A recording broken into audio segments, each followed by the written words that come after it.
witchcraft and Kamala Harris. What was accomplished was she can look presidential, and we'll go to this later. That's the seduction of what I would say is witchcraft.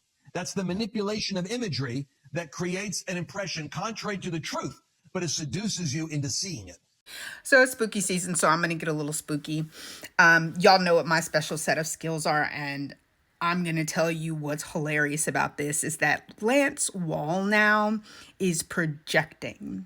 When he calls someone else a witch, he is projecting onto them what Lance Wall now is. The problem here is that white supremacy, patriarchy, misogyny, oh my God, nationalism, dominionism has all been masquerading. You guys have watched my content for a while. It's been masquerading as Christianity for so long that people actually think that's Christianity. And they get tripped up by grifters like Mario Murillo, Lance Wallenow, a bunch of other ones. Because what they don't realize is what they believed has been hijacked by evil. That couple of videos back that I put up, duetted a friend of mine, a mutual of mine. That is more spot on than people would think it is conspiracy. And it's because Christianity was hijacked a long time ago. You don't fight your enemy head on. You become your enemy. You take a control of the thing that could buffet you and cause you issue. And that's like War 101. And so the fact that these older Christian nationalist dominionists, these purveyors of patriarchy, misogyny, and these deeply supremacized individuals are calling someone else a witch or a warlock is laughable. When you know it's for them, some will say it's a grift. But if you know Wallenow, who he is, what he is, and you've seen him, you know that he is, and people are not going to believe me. Just keep watching my videos because I keep being right. That dude is working with dark stuff. Murillo too. The problem with this whole Christian prophecy thing is that people will have certain gifts, but and then they'll think that what they're hearing, as long as it has worked out well for them, and or seems to be harmless, they think that it is of divine origin. They think it's of divine origin. And I think that's one of the more toxic aspects of Christianity. Evangelicism, modern American Christianity, I call it the cult of current Christianity because they do not know what it is.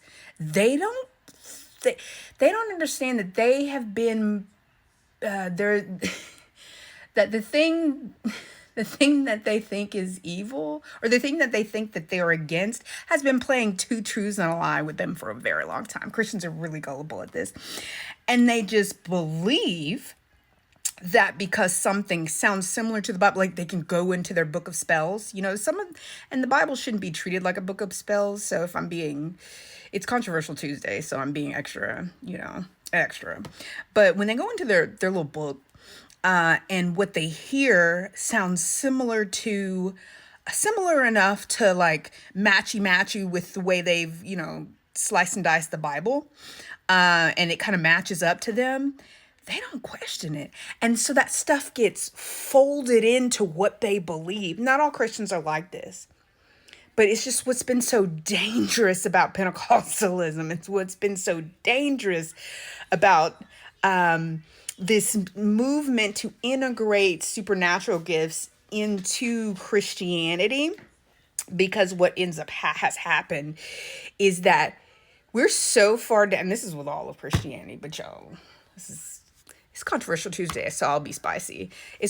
What's happened with Christianity, after generation.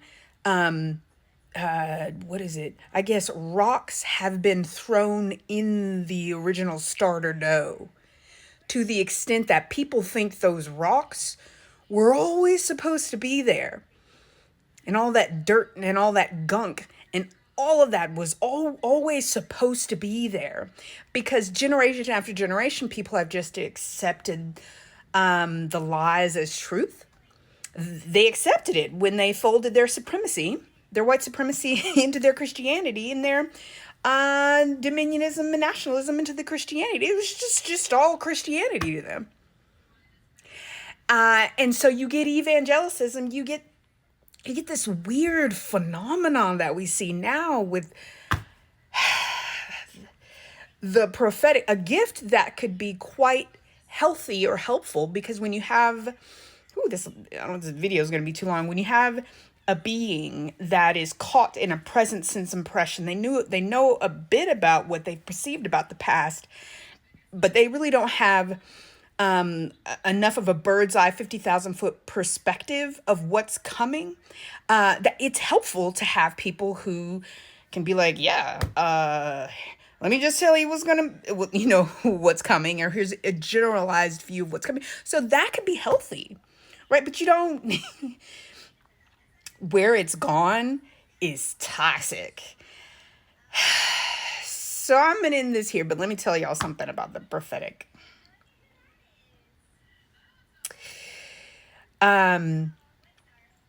What's a good way to say it? Some things have to be cleansed by fire, and I feel bad for the people who are going to get burnt up through that cleansing.